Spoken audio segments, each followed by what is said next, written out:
तो हम भगवत गीता का 11वां अध्याय जो कि है विश्वरूप दर्शन, भगवान का जो विश्व रूप है उसके बारे में चर्चा कर रहे थे। तो अभी तक हमने 14वें श्लोक तक पढ़ा है, 14 श्लोक तक, जिसमें भगवान अर्जुन को अपना विश्व रूप दिखा चुके हैं। अर्जुन की इच्छा होती है कि जो पाखंडी लोग हैं वो लोग अपने आप को भगवान बोलने का प्रयास ना करें, इसलिए अर्जुन चाहते थे कि भगवान अपना विश्व रूप अर्जुन को दिखाएं, ताकि जो पाखंडी लोग हैं वो लोग अगर क्लेम करें कि वो भगवान है या कुछ भी है, तो उस समय उनको बोला जा सकता है कि हाँ, आप अगर आपको अपने आप को भगवान क्लेम कर रहे हैं तो आप अपना विश्व रूप दिखाइए, तब जाकर के हम मानेंगे कि आप भगवान हैं।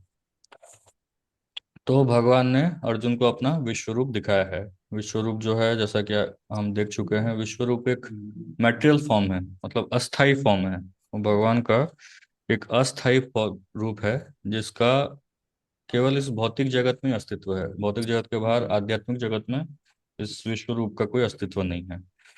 तो विश्व रूप का प्रदर्शन करने के बाद अर्जुन आश्चर्य हो जाते हैं। आश्चर्यचकित होकर के उनका जो साख्य भाव था, वो साख्य भाव परिवर्तित हो जाता है आश्चर्य भाव में। आश्चर्यचकित होकर के, वंडर, आश्चर्य होकर के अर्जुन भगवान को देखते हैं। और देखने के बाद भगवान का ये सुंदर अद्भुत रूप देख करके, सुंदर तो नहीं कहेंगे इसको, भगवान का अद्भुत रूप देख करके आश्चर्यचकित होकर के अर्जुन अभी भगवान से प्रार्थना करेंगे। अर्जुन बताएंगे, अर्जुन एक्चुअली भगवान को बताएंगे कि क्या क्या उनको दिख रहा है। क्या क्या उनको दिख रहा है अर्जुन भगवान को बताएंगे। तो यहाँ स्टार्ट होता है 15वां श्लोक से। 15वां श्लोक इस प्रकार है। अर्जुन उवाच पश्यामि देवांस्तव देवदेहे सर्वांस्तथा भूतविशेषसङ्घान् ब्र ब्रह्माणमीशं कमलासनस्थ ऋषिंश्च सर्वानुरगांश्च दिव्यान्। यहाँ अर्जुन बोल रहे हैं। अर्जुन ने कहा, हे भगवान कृष्ण, मैं आपके शरीर में सारे देवताओं तथा अन्य विविध जीवों को एकत्र देख रहा हूँ। मैं कमल पर आसीन ब्रह्मा, शिव जी तथा समस्त ऋषियों एवं दिव्य सर्पों को देख रहा हूँ। तो यहाँ पे अर्जुन भगवान को बोल रहे हैं कि सब कुछ उनको दिखाई दे रहा है। जो जो इस संसार में सृष्टि है, जैसा जो भी सृष्टि हुआ है, सब कुछ भगवान को दिखाई, सब कुछ अर्जुन को दिखाई दे रहा है। भगवान जो विश्व रूप दिखा रहे हैं उसमें सब कुछ दिखा रहा है। कमल में आसीन ब्रह्मा, शिव जी तथा समस्त ऋषियों एवं दिव्य सर्पों को देख रहा हूँ। रूपा जी कहते हैं, अर्जुन ब्रह्मांड की प्रत्येक वस्तु देखते हैं, अतः वह ब्रह्मांड के प्रथम प्राणी ब्रह्मा को तथा उस दिव्य सर्प को, जिस पर गर्भोदक्षय विष्णु ब्रह्मांड के अधोतल में शयन करते हैं, देखते हैं। इस शेषशय्या के नाग को वासुकी भी कहते हैं। अन्य सर्पों को भी वासुकी कहा जाता है। अर्जुन गर्भोदक्षाय विष्णु से लेकर कमल लोक स्थित ब्रह्मांड के शीर्षस्थ भाग को, जहां ब्रह्मांड के प्रथम जीव ब्रह्मा निवास करते हैं, देख सकते हैं। इसका अर्थ यह है कि अर्जुन आदि से अंत तक की सारी वस्तुएं अपने रथ में एक ही स्थान पर बैठे बैठे देख सकते थे। यह सब भगवान कृष्ण की कृपा से ही संभव हो सका। तो भगवान कृष्ण की कृपा से अर्जुन को, जो आजकल जो वैज्ञानिक लोग टीवी में भी नहीं दिखा सकते हैं, पूरा ब्रह्मांड का जो पिक्चर है उसको वैज्ञानिक लोग जितना टेलीस्कोप माइक्रोस्कोप जो भी वो यूज कर लें, वो सब जितना भी चाह करके वो दिखा नहीं सकते। वो सब भगवान अर्जुन को एक जगह रथ में बैठे बैठे सब कुछ दिखा रहे हैं। तो अर्जुन क्या देखते हैं? अर्जुन देखते हैं कि जो ब्रह्मांड का जो स्टार्टिंग है, जो गर्भोदक सागर है, ब्रह्मांड का सबसे नीचे जो गर्भोदक सागर रहता है, उसके ऊपर गर्भोदक से विष्णु बैठे हुए हैं, लेटे हुए हैं। और उनके नाभि से एक कमल फूल निकला हुआ है। वो कमल फूल जा करके एकदम सबसे ऊपर में खिला हुआ है, और वहां से ब्रह्मा जी वहां बैठे हुए हैं। जो सृष्टि करता है ब्रह्मा जी वहां बैठे हुए हैं। और साथ ही साथ आ, दिव्य सर्पों, अर्जुन बोल रहे हैं कि मैं सारे दिव्य सर्पों को देख रहा हूँ। प्रभुपाद जी यहाँ बोलते हैं कि जो नाग सैया है उसको वासुकी वासुकी कहते हैं। तो कई बार यहाँ भी वासुकी है, कई बार जो दूसरे नागों को भी वासुकी कहा जाता है। तो वासुकी जनरली एक पर्टिकुलर टाइप ऑफ स्नेक है जिसके बहुत सारे सिर होते हैं। तो आप देखेंगे महाभारत में, हम भागवत में पढ़ते हैं कि अर्जुन को जो मारने आए थे, अर्जुन को तक्षक नाम का एक सांप मारने आया था। तक्षक नाम का एक सांप मारने आया था जिसके बहुत सारे सिर थे। लेकिन आप महाभारत में देखेंगे तो महाभारत में तक्षक का नाम नहीं दिया है, महाभारत में वासुकी लिखा है। तो वासुकी वासुकी वो पर्टिकुलर टाइप ऑफ स्नेक्स हैं जिनके बहुत सारे सिर रहते हैं। तो दिव्य सर्प का अर्थ ये है कि बहुत सारे सिर वाले जिनके मणि रहते हैं। ये सारे सर्पों को अर्जुन देख रहे हैं, शिव जी को भी देख रहे हैं और सारे ऋषियों को देख रहे हैं। तो अर्जुन को बड़ा आश्चर्य और भय दोनों लग रहा है। भय भी लग रहा है, आश्चर्य भी लग रहा है। तो भगवान का रूप देख करके अर्जुन आश्चर्यचकित हैं। और क्या देखते हैं? अनेको अनेक बाहुदर वक्त्र नेत्रम पश्यामि त्वां सर्वतो अनंत रूपम नान्तं न मध्यम न पुनस्वादिम पुनस्तवादिम पश्यामि विश्वेश्वर विश्वरूप। अर्जुन और क्या देख रहे हैं? हे विश्वेश्वर, हे विश्वरूप, मैं आपके शरीर में अनेक अनेक हाथ, पेट, मुंह तथा आंखें देख रहा हूं जो सर्वत्र फैले हैं और जिनका अंत नहीं है। आप में न अंत दिखता है, न मध्य और न आदि। तो ये अर्जुन देख रहे हैं, कृष्ण भगवान हैं और असीम हैं, अतः उनके माध्यम से सब कुछ देखा जा सकता है।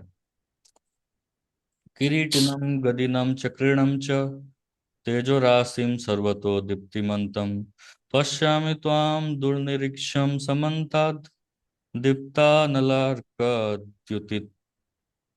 द्युतिमप्रमेयम्। और बोलते हैं अर्जुन, आपके रूप को उसके चकाचौंध तेज के कारण देख पाना कठिन है, क्योंकि वह प्रज्वलित अग्नि की भांति अथवा सूर्य के अपार प्रकाश की भांति चारों ओर फैल रहा है। तो भी मैं इस तेजोमय रूप को सर्वत्र देख रहा हूँ, जो अनेक मुकुटों, गदाओं तथा चक्रों से विभूषित है। तो भगवान के बहुत सारे मुख, नाक, आंख, पेट, ये सब अर्जुन देख रहे हैं, जिसमें बहुत सारे मुकुट हैं, बहुत सारे गदा पकड़े हैं भगवान, बहुत सारे चक्र हैं। ये सब से भगवान का जो रूप है, विश्व रूप है, वो सुसज्जित है।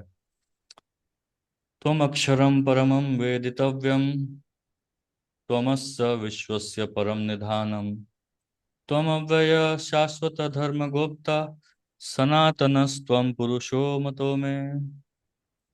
आप परम आद्य ज्ञेय वस्तु हैं। आप इस ब्रह्मांड के परम आधार हैं। आप अव्यय तथा पुराण पुरुष हैं। आप सनातन धर्म के पालक भगवान हैं। यह मेरा मत है। तो ये अर्जुन की प्रार्थना है। भगवान का जो आश्चर्यचकित भयावह करने वाला जो रूप है उसको देख करके अर्जुन आश्चर्यचकित होकर के इस तरह प्रार्थना कर रहे हैं भगवान के, कि आप अव्यय तथा पुराण पुरुष हैं, सबसे पहले पुरुष आप ही हैं। आप सनातन धर्म के पालक भगवान हैं, यह मेरा मत है। आप इस ब्रह्मांड के परम आधार हैं, परम आश्रय। अनादिम अद्यांत अद्यांतम अनंत वीर्यम अनंत बाहुम शशि सूर्य नेत्रम पश्यामि त्वाम दीप्त हुताश वक्त्रम स्वतेजसा विश्वमिदं तपंतम। अर्जुन बोल रहे हैं, आप आदि, मध्य तथा अंत से रहित हैं। आपका यश अनंत है। आपकी असंख्य भुजाएं हैं और सूर्य तथा चंद्रमा आपकी आंखें हैं। मैं आपके मुख से प्रज्वलित अग्नि निकलते और आपके तेज से इस संपूर्ण ब्रह्मांड को जलते हुए देख रहा हूँ। ये सेम चीज अर्जुन ने कुछ समय पहले ही बोला था कि आप असंख्य हैं, आपके जो तेज है वो सूर्य के समान बहुत ज्यादा प्रज्वलित है, मैं आपको देख नहीं पा रहा हूँ। तो सेम चीज रिपीट कर रहे हैं। तो प्रभुपाद उसी चीज को यहाँ बताएंगे। तात्पर्य में प्रभुपाद जी बोलते हैं कि भगवान के षड ऐश्वर्यों की कोई सीमा नहीं है। यहाँ पर तथा अन्यत्र भी पुनरुक्ति पाई जाती है, किंतु शास्त्रों के अनुसार कृष्ण की महिमा की पुनरुक्ति कोई साहित्यिक दोष नहीं है। तो प्रभुपाद वही चीज बता रहे हैं कि अर्जुन यहाँ पर सेम तरह का प्रेयर्स कर रहे हैं। यहाँ पर तथा अन्यत्र भी पुनरुक्ति पाई जाती है, किंतु शास्त्रों के अनुसार कृष्ण की महिमा की पुनरुक्ति कोई साहित्यिक दोष नहीं है। अगर हम वही प्रेयर को बार बार रिपीट करें तो भी उसमें कोई दोष नहीं है, वो भी अच्छा है, वो भी हमारी शुद्धिकरण के लिए बहुत अच्छा है। कहा जाता है कि मोहग्रस्त होने या परम आह्लाद के समय या आश्चर्य होने पर कथनों की पुनरुक्ति हुआ करती है। यह कोई दोष नहीं है। तो क्योंकि अर्जुन आ, मोहग्रस्त तो नहीं है, किंतु अर्जुन आश्चर्यचकित हो गए हैं, भगवान के रूप को देख करके आश्चर्यचकित हो गए हैं, उनको उनका रूप बड़ा आश्चर्यचकित लग रहा है, इसलिए अर्जुन बार बार सेम तरह का प्रेयर्स बोल रहे हैं, similar type of prayers repeat कर रहे हैं। प्रभुपाद जी बोलते हैं कि अगर हम सेम प्रेयर को बार बार रिपीट करें हर दिन जा करके, मतलब ऐसा नहीं कि धन दे जन दे ऐसा कुछ प्रेयर करें जा करके, उस तरह का सेम प्रेयर्स नहीं। वैसा सेम प्रेयर करेंगे तो भगवान परेशान हो जाएंगे। लेकिन प्रेयर्स कैसा होना चाहिए कि आप कितने महान हैं, आपकी वजह से हम हमें जो मिल रहा है वो आपकी वजह से मिल रहा है, हम जो भी हमारी भक्ति हो पा रही है वो आपकी वजह से हो पा रही है। इस तरह की जो प्रार्थना है भगवान से, जो हम प्रार्थना करते हैं निस्वार्थ भाव से प्रार्थना, ना कुछ इच्छा करके, बिना कुछ इच्छा के जो प्रार्थना करते हैं, वही सेम प्रेयर्स को अगर हम रिपीट करेंगे, अगर हम रिपीट भी करते हैं तो उसमें कोई प्रॉब्लम नहीं है। तो बाजी बोलते हैं कि वो भी अच्छा है, वो वैसा भी कर सकते हैं। तो यहाँ पे आप लोगों के लिए क्वेश्चन है। यहाँ भगवान, प्रोपा जी बोलते हैं भगवान के षड ऐश्वर्यों की कोई सीमा नहीं है। तो आप में से कोई बताइए कि भगवान के षड ऐश्वर्य, वो छह जो ऐश्वर्य हैं वो क्या क्या हैं। प्रश्न आपको के लिए, भगवान के छह ऐश्वर्य क्या क्या हैं।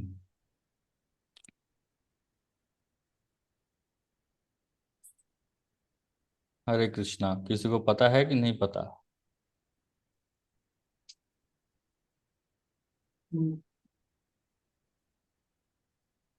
हरे कृष्ण प्रभु जी। हाँ बोलिए माता जी, छह ऐश्वर्य बताइए। अ, बुद्धि, हाँ, क्या बोले। सुंदरता, बुद्धि, बल, हाँ। धन, हाँ, और बल, बल बल, बोल दिया, बुद्धि धन बल हो गया, और सुंदरता, हाँ, और और ऐश्वर्य, चार हुआ, बुद्धि धन बल सुंदरता, और बताइए। अबे, ऐश्वर्य, ऐश्वर्य, ऐश्वर्य, ऐश्वर्य मतलब क्या। ऐश्वर्य तो धनी हो गया ना। धन, बल, प्रभु जी सुंदरता। हरे कृष्णा प्रभु जी बोलूं मैं। हाँ बोलो। अ, रूप धन ज्ञान बल प्रसिद्धि और वैराग्य। हाँ करेक्ट, रूप धन ज्ञान बल प्रसिद्धि और वैराग्य। ऐश्वर्य समग्रस्य वीर्यस्य यशस्य श्रिय ज्ञान वैराग्यम, ये छह है। ऐश्वर्य समग्रस्य, वीर्य, यश, श्री, और ज्ञान और वैराग्य, ये जो छह चीजें हैं ये भगवान के छह ऐश्वर्य हैं। तो कोई व्यक्ति अपने आप को धनवान बोलता है, या शक्तिमान बोलता है, या ऐश्वर्यवान बोलता है, लेकिन ऐसा कोई व्यक्ति नहीं है जो अपने आप को भगवान बोल सके। भगवान मतलब षड इति भग, ये जो है ये छह ऐश्वर्य जो है ये भग, भग मतलब छह प्रकार के ऐश्वर्य। ऐश्वर्य समग्रस्य मतलब सबसे पहला सारा धन उनके पास है। वीर्य, सबसे शक्तिशाली है। यशस, भगवान का जो यश है हर जगह फैला हुआ है। श्रेय मतलब सबसे बुद्धिमान है भगवान। सॉरी, श्री मतलब सबसे सुंदर है भगवान, सबसे सुंदर है भगवान। उसके बाद ज्ञान और वैराग्य, भगवान को जो ज्ञान है वो ज्ञान भगवान से ज्यादा किसी का नहीं है, सर्व ज्ञानी है भगवान। और ये सब होने के बाद भी भगवान सबसे बड़े वैरागी हैं। तो ये छह जो ऐश्वर्य हैं ये भगवान में पूर्ण रूप से हैं। तो वही व्यक्ति अपने आप को भगवान क्लेम कर सकता है जिसके पास ये छह ऐश्वर्य पूर्ण रूप से मौजूद हों। अगर ये छह में से कोई भी एक नहीं है, मतलब वो अपने आप को भगवान क्लेम नहीं कर सकता है। तो ये छह ऐश्वर्य ये याद होना चाहिए। कोई बेसिक्स हैं, ये भक्ति के बेसिक्स हैं। अगर हमें ये चीज याद नहीं है तो हम आगे बढ़कर कोई मतलब नहीं है। सबसे पहला चीज है हम कौन है। देखिए भक्ति का बेसिक क्या है, हम कौन है, भगवान कौन है, और हमारा भगवान के साथ क्या रिलेशन है। ये तीन चीज का ज्ञान अच्छे से होना चाहिए, तभी जा करके बाकी बड़ा बड़ा चीज भक्ति शास्त्री करें, ये करें वो करें, उसका कोई मतलब नहीं है। बड़ा हम ये ज्ञान लें, ये बुक पढ़ें, उसका कोई मतलब, बेसिक हमको पता नहीं है तो आगे बढ़ कर कोई मतलब नहीं है। हम कौन है, हम जीवात्मा है। भगवान कौन है, भगवान परम पुरुष हैं। और भगवान किसको कहा जाता है, जो षड ऐश्वर्यों में पूर्ण है। और हमारा भगवान के साथ क्या रिश्ता है, क्या रिश्ता है भगवान के साथ हमारा, बोलिए। भगवान के साथ क्या रिश्ता है हमारा। भक्त का। हाँ, भक्त है मतलब क्या, जीवेर स्वरूप क्या है? सेवा भाव से। कृष्णदास। जीवेर स्वरूप है नित्य कृष्ण दास। नित्य दास। हाँ, हम कृष्ण, भगवान कृष्ण के दास हैं, ये पता होना चाहिए। तो हम जीवात्मा हैं, भगवान सबसे महान है। आ, हम हम लिमिटेड हैं, भगवान अनलिमिटेड हैं। और हमारा भगवान के साथ क्या रिलेशन है? जीवेर स्वरूप है कृष्णेर नित्य दास। ये तीन चीज बेसिस है। जो अगर हमें बिल्डिंग बनाना है ना, तो बिल्डिंग की में फाउंडेशन लगता है पहले। ये तीन चीज फाउंडेशन है। हम जीवात्मा हैं, परम भगवान हमारे नियंता हैं, हमारे कंट्रोलर हैं, हमारे सब कुछ हैं। और हम भगवान के सेवक हैं।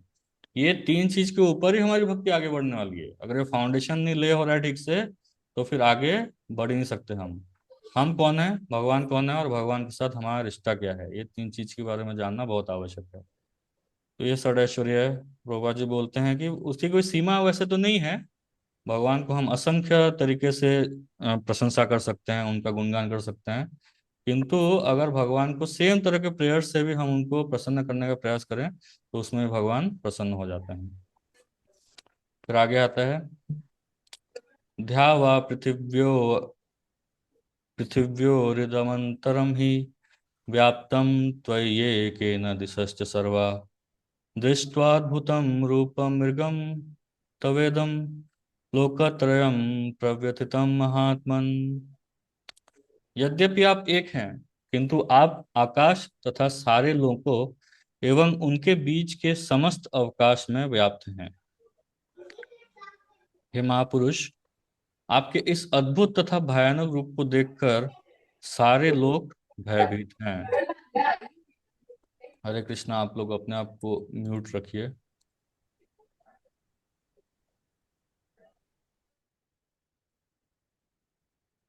इस श्लोक में ध्याव आ पृथिव्यो, धरती तथा आकाश के बीच का स्थान, तथा लोकत्रयम, तीनों संसार महत्वपूर्ण शब्द है। क्योंकि ऐसा लगता है कि न केवल अर्जुन ने इस विश्व रूप को देखा, बल्कि अन्य लोकों के वासियों ने भी इसे देखा। अर्जुन द्वारा विश्व रूप का दर्शन स्वप्न न था। भगवान ने जिन जिन को दिव्य दृष्टि प्रदान की, उन्होंने युद्ध क्षेत्र में उस विश्व रूप को देखा। तो यहाँ अर्जुन बोल रहे हैं कि सारे देवी देवता, बहुत सारे देवी देवता भी हैं जो दूसरे लोगों से भगवान को देख रहे हैं।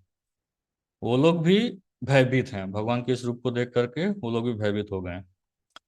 तो आज मैं ही पढ़ाई कर रहा हूँ, आप लोगों को पढ़ाई करने के लिए नहीं बोल रहा हूँ, क्योंकि बस 40 मिनट्स का स्टॉप टाइम है। तो इसलिए थोड़ा स्पीड करने के लिए मैं खुद पढ़ रहा हूँ सब। अभी नेक्स्ट श्लोक का है, अमिहि त्वां सुरसङ्घा विशन्ति केचिद्भीता प्राञ्जलयो गुणन्ति स्वस्ति युक्त्वा महर्षि सिद्धसंज्ञा स्तुवन्ति त्वां स्तुतिभिः पुष्कलाभि। देवों का सारा समूह आपकी शरण ले रहा है और आप में प्रवेश कर रहा है। उनमें से कुछ अत्यंत भयभीत होकर हाथ जोड़े आपसे प्रार्थना कर रहे हैं।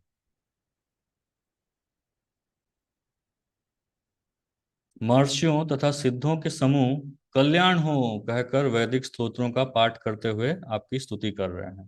तो अर्जुन पहले बता रहे हैं कि जो देवता लोग हैं वो लोग क्या कर रहे हैं, वो भगवान को देख करके उनकी क्या परिस्थिति है। समस्त लोगों के देवता विश्व रूप की भयानकता तथा प्रदीप्त तेज से इतने भयभीत थे कि वे रक्षा के लिए प्रार्थना कर रहे थे। वो भयभीत होकर के भगवान से हाथ जोड़ करके प्रार्थना कर रहे थे। रुद्रादित्या वसवो ये च साध्या विश्वेस्विनो मरुतो मरुतस् मरुतश्चोष्मपाश्च गंधर्व यक्षासुर सिद्ध संघा वीक्षन्ते त्वां विस्मिताश्चैव सर्वे। शिव के विविध रूप आदित्य गण, देखिए कौन कौन दिख रहा है अर्जुन को। शिव के विविध रूप आदित्य गण, वसु, साध्य, विश्वदेव, दोनों अश्विनी कुमार, मरुदगण, पितृगण, गंधर्व, यक्ष, असुर तथा सिद्धदेव सभी आपको आश्चर्यपूर्वक देख रहे हैं। अर्जुन ये सबको देख रहे हैं, ये सब भगवान को देख रहे हैं कि भगवान कितने भयानक दिख रहे हैं। तो सब कुछ दिख रहा है जो जो इस ब्रह्मांड में अवेलेबल है, जितना हम सोच सकते हैं, जितना हम नहीं सोच सकते हैं, सबको अर्जुन देख रहे हैं कि वो भगवान को प्रार्थना कर रहे हैं। रूपम महत्ते बहुवक्त्र नेत्रम महाबाहो बहुबाहो रूपादम बहुदूरम बहुदंष्ट्राकरालम दृष्ट्वा लोकाम प्रव्यथितास्तथा हम। हे महाबाहु, आपके इस अनेक मुख, नेत्र, बाहु, जंघा, पांव, पेट तथा भयानक दांतों वाले विराट रूप को देखकर देवतागण सहित सभी लोग अत्यंत विचलित हैं, और उन्हीं की तरह मैं भी विचलित हूँ। नभस्पृशं दीप्तमनेकवर्णं व्यात्ताननं दीप्तिविशालनेत्रं दृष्ट्वा हि त्वां प्रव्यथितान्तरात्मा धृतिं न विन्दामि शमं च विष्णु। हे सर्वव्यापी विष्णु, नाना ज्योतिर्मय रंगों से युक्त आपको आकाश का स्पर्श करते, मुख फैलाए तथा बड़ी बड़ी चमकती आंखें निकाले देखकर भय से मेरा मन विचलित है। मैं न तो धैर्य कारण कर पा रहा हूँ, न मानसिक संतुलन ही पा रहा हूँ। तो ये अर्जुन का जो स्थिति है उसको चित्रित कर पाना हमारे लिए बहुत मुश्किल है, क्योंकि हम वैसी परिस्थिति में है नहीं। अर्जुन जो है बहुत ही भयानक दृश्य देख रहे हैं, पूरा ब्रह्मांड को उनके सामने देख रहे हैं, भगवान को हर जगह फैले हुए, भगवान के बहुत सारे आंख, बहुत सारे पेट, बहुत सारे नाक, बहुत सारे कान, बहुत सारे मुकुट, बहुत सारे गदा, मतलब भर भर के देख रहे हैं। और देख रहे हैं कि सारे जो देवतागण हैं वो भी डरे हुए हैं, देवताओं को भी डर लग रहा है भगवान के इस रूप को देख करके। तो अर्जुन बहुत ही विचलित हो गए हैं। अर्जुन बोल रहे हैं कि मेरा धैर्य, मेरा सो होता है ना, अनइजीनेस फील होता है, कुछ हम कुछ हो जाए हमारे साथ तो अनइजीनेस फील होता है। तो अर्जुन के साथ भी वैसे ही लग रहा है, अर्जुन को वैसा लग रहा है, और उनका मानसिक संतुलन है पूरा बिगड़ चुका है, उनको कुछ समझ में नहीं आ रहा है। दंष्ट्रा करालानि चते मुखानि दृष्ट्वैव कालानलसन्निभानि दिशो न जाने न लभेद च सर्व च शर्म प्रसीद देवेश जगन्निवास। हे देवेश, हे जगन्निवास, आप मुझ पर प्रसन्न हो। मैं इस प्रकार से आपके प्रलय अग्नि स्वरूप मुखों को तथा विकराल दांतों को देखकर अपना संतुलन नहीं रख पा रहा, मैं सब ओर से मोहग्रस्त हो रहा हूँ। अमी च त्वां धृतराष्ट्रपुत्रा सर्वे सहेवावनिपाल संचय भीष्मो द्रोण सुतपुत्रस्तथासौ सहास्म दिएरपि योध्य मुख्यै वक्त्राणि ते त्वर वक्त्राणि ते त्वरमाणा विशन्ति दंष्ट्राकरालानि भयानकानि केचिद् विलग्न दशनान्तरेषु सन्दृश्यन्ते चूर्णिते ते रुक्तमांगे। तो अर्जुन अभी जो भयंकर दृश्य वो देख रहे हैं उसको भगवान को बोलने वाले हैं। अर्जुन बोलते हैं, धृतराष्ट्र के सारे पुत्र अपने समस्त सहायक राजाओं सहित तथा भीष्म, द्रोण, कर्ण एवं हमारे प्रमुख योद्धा भी आपके विकराल मुख में प्रवेश कर रहे हैं। उनमें से कुछ के शिरों को तो आपके दांतों के बीच चूर्णित हुआ देख रहा हूं मैं। तो अर्जुन देख रहे हैं कि ये सारे जितने भी योद्धा हैं, जो धृतराष्ट्र के सारे पुत्र हैं, दुर्योधन, दुशासन, ये सारे जो हैं, फिर भीष्म, द्रोण, कर्ण, सब कोई भगवान के मुंह में घुस रहे हैं, एक एक करके भगवान के मुंह में घुसे जा रहे हैं, और भगवान उनको चबा रहे हैं। ऐसा नहीं कि बस मुंह में घुस रहे हैं, भगवान उनको चबा रहे हैं, उनके जो मुख से, उनके दांतों से उनका जो सिर है वो क्रश हो रहा है, वो टूटे जा रहा है। ये दृश्य को देख रहे हैं अर्जुन, उनका एक एक का जो चूर्णित हुआ देख रहे हैं। बड़ा सुंदर शब्द लिखा हुआ है, लेकिन बड़ा भयंकर है। उनके दांतों के बीच में सब क्रश होते जा रहा है, जैसे हम कुछ खाते हैं तो जैसे वो चबाते हैं वो क्रश हो जाता है, वैसे ही उनका जो सिर है, सबका सिर है, वो चूर्ण होते हुए देख रहे हैं, उसको चूर चूर होते हुए अर्जुन देख रहे हैं। तो कौन नहीं डरेगा ऐसा दृश्य देखने से। एक पिछले श्लोक में भगवान ने अर्जुन को वचन दिया था कि यदि वह कुछ देखने का इच्छुक हो तो वे उसे दिखा सकते हैं। अब अर्जुन देख रहे हैं कि विपक्ष के नेता जैसे कि भीष्म, द्रोण, कर्ण तथा धृतराष्ट्र के सारे पुत्र तथा उनके सैनिक और अर्जुन के भी सैनिक विनष्ट हो रहे हैं। यह इसका संकेत है कि कुरुक्षेत्र में एकत्र समस्त व्यक्तियों की मृत्यु के बाद अर्जुन विजयी होंगे। यहाँ पर भी उल्लेख है कि भीष्म भी, जिन्हें अजय माना जाता है, ध्वस्त हो जाएंगे। भीष्म को किसने नहीं हराया था अभी तक युद्ध में, लेकिन भीष्म की भी मृत्यु होने वाली है। वही गति कर्ण की होने वाली है। न केवल विपक्ष के भीष्म जैसे महान योद्धा विनष्ट हो जाएंगे, अभी तो अर्जुन के पक्ष वाले कुछ महान योद्धा भी नष्ट होंगे। तो ये जो दृश्य है ये अर्जुन को दिखाई दे रहा है, जो भयंकर दृश्य है ये अर्जुन को दिखाई दे रहा है। यथा नदीनां बहवो अम्बुवेगाः समुद्रम समुद्रम एवाभिमुखा द्रवन्ति, तथा तवामि नरलोकवीरा विशन्ति वक्त्राण्यभिज्वलन्ति। जिस प्रकार नदियों की अनेक तरंगे समुद्र में प्रवेश करती हैं, उसी प्रकार ये समस्त महान योद्धा भी आपके प्रज्वलित मुखों में प्रवेश कर रहे हैं। यथा प्रदीप्तं ज्वलनं पतंगा विशन्ति नाशाय समृद्ध वेगा, तथैव नाशाय विशन्ति लोका स्तवापि वक्त्राणि समृद्ध वेगा। मैं समस्त लोगों को पूर्ण वेग से आपके मुख में उसी प्रकार प्रविष्ट होते देख रहा हूं, जिस प्रकार पतंगे अपने विनाश के लिए प्रज्वलित अग्नि में कूद पड़ते हैं। लेलिह्यसे ग्रसमान समन्ता लोक लोकान् समग्रान् वदनैर्ज्वलब्धि, तेजोभिरापूर्य जगत् समग्रम भासस्तवोग्राम प्रतपन्ति विष्णु। हे विष्णु, मैं देखता हूँ कि आप अपने प्रज्वलित मुखों से सभी दिशाओं के लोगों को निगले जा रहे हैं। आप सारे ब्रह्मांड को अपने तेज से आपूरित करके अपनी विकराल झुलसाती किरणों सहित प्रकट हो रहे हैं। तो ये भगवान के रूप के बारे में और विख्यात। आख्याहि मे को भवानुग्र रूपो, नमोस्तु ते देववर प्रसीद, विज्ञातुम् इच्छामि भवन्तमाद्यं, नहीं प्रजानामि तव प्रवृत्तिम। हे देवेश, कृपा करके मुझे बतलाइए कि इतने उग्र रूप में आप कौन हैं। मैं आपको नमस्कार करता हूँ, कृपा करके मुझ पर प्रसन्न हो। आप आदि भगवान हैं।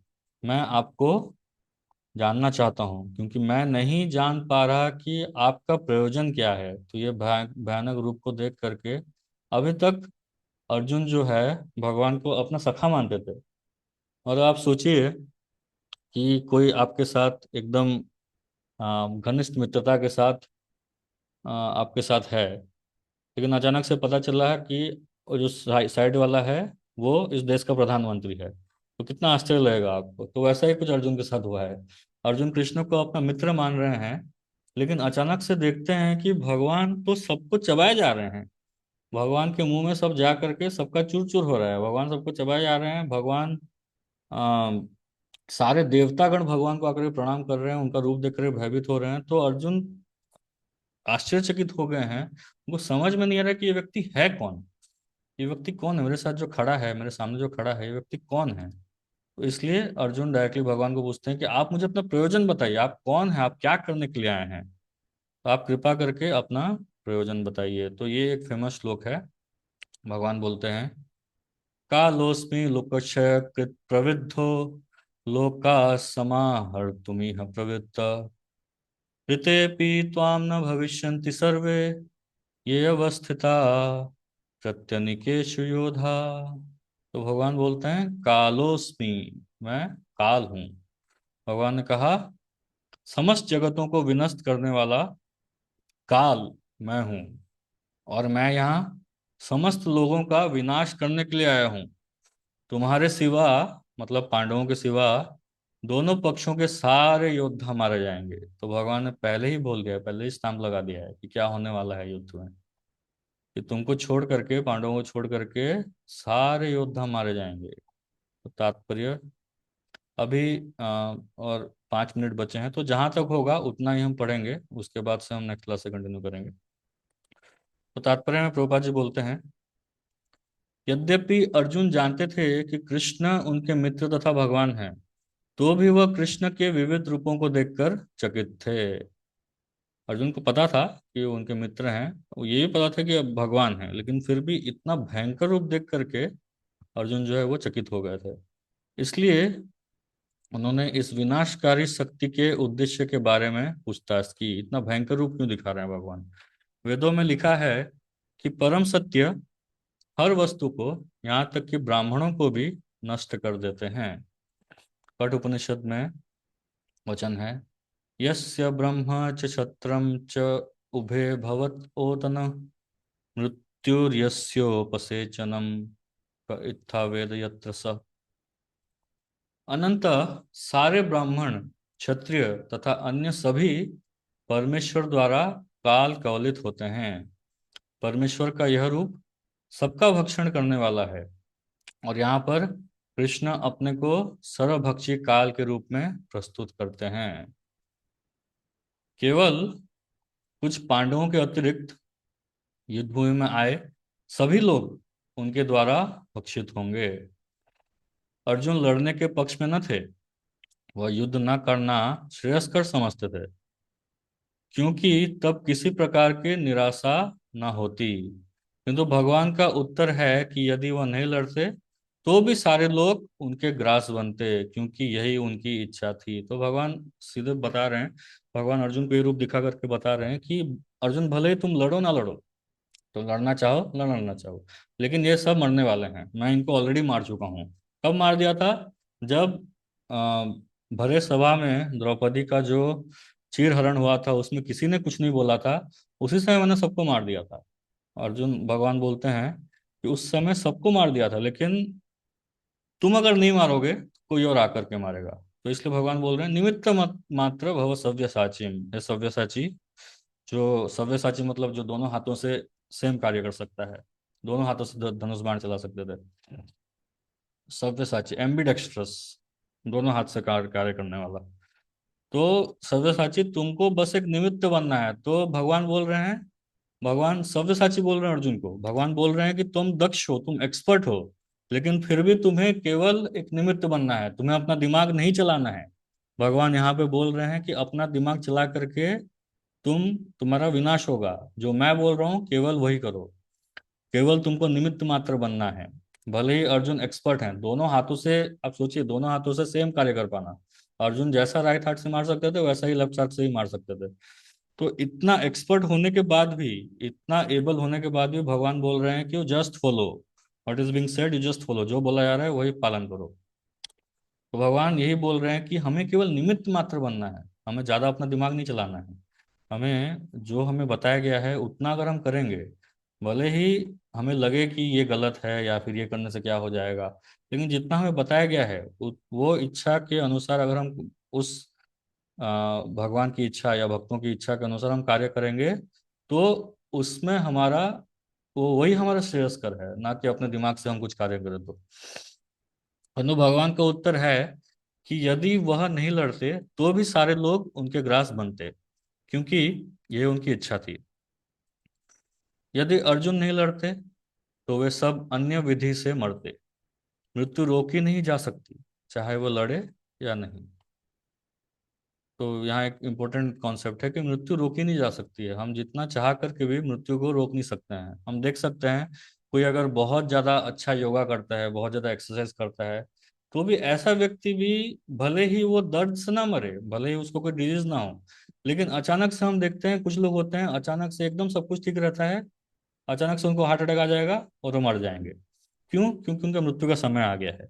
तो मृत्यु का समय फिक्स है, उससे आगे कोई जा नहीं सकता है। तो हम जितना भी चाह करके मृत्यु को समय का आगे आगे नहीं ले सकते हैं। तो भगवान ये बोल रहे हैं, कालोस्मि, मैं काल के रूप में हूँ, और मैं सारे चीजों का विनाश करने के लिए आया हूँ इस संसार में। वस्तुतः वे पहले से मृत हैं, काल विनाश है, और परमेश्वर की इच्छा अनुसार सारे संसार को विनष्ट होना है। यही प्रकृति का नियम है। तो प्रकृति का नियम यही है। इस संसार को मृत संसार कहा गया है, मर्त्य लोक कहा गया है। तो यहाँ एक ही चीज सत्य है, और वो है मृत्यु। तो मृत्यु होना सत्य है, हम सब मरने वाले हैं, उसको कोई रोका नहीं जा सकता है। हाँ, ये है कि जितना टाइम हमारे पास है उसको हम कैसे यूटिलाइज करें। तो इसके बारे में ये हम नेक्स्ट क्लास में चर्चा करेंगे। तो हरे कृष्णा, अभी हम यहीं पे विराम देते हैं। आप लोगों को कुछ प्रश्न होगा तो आप लोग नेक्स्ट क्लास में पूछ सकते हैं।